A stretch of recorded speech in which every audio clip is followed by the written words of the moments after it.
Hello everyone, a Torah for you to take with you the Shabbos. The Torah tells us that there are two different types of oils used for the menorah and for the altar, for the Mizbeach.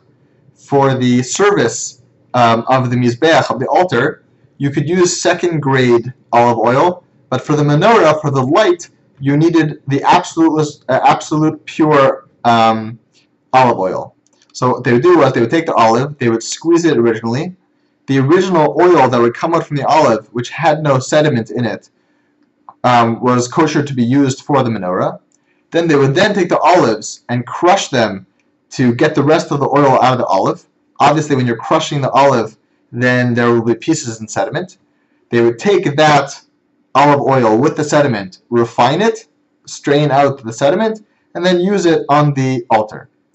What's the difference? Why is it for the menorah they had to use the absolute purest, an olive oil that did not require refinement, whereas on the Mizbeach, on the altar, it was okay to use that type of olive oil.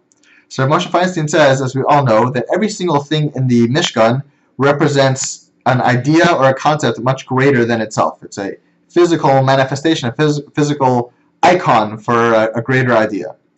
The menorah represents light and wisdom of Torah.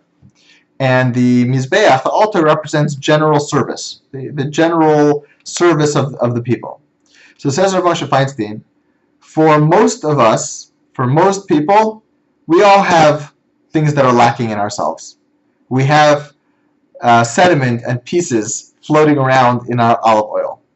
And when we do our service, so we recognize we have flaws, but we try to serve HaKadosh Baruch Hu anyway. We try to take ourselves, which is composed of the good oil and the sediment. We try to strain the sediment out of our oil, and we pour it on top of the altar. We serve HaKadosh Baruch Hu with that oil.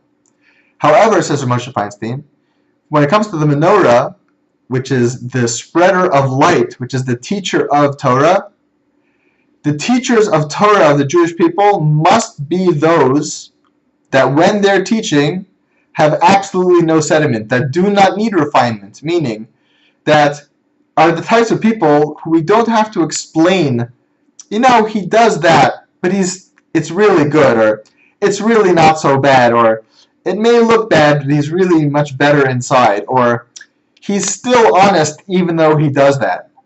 When it comes to the teachers of Torah, the olive must be absolutely pure and not need refinement, not need explanations or excuses of why the olive oil can be put into the menorah to shine light.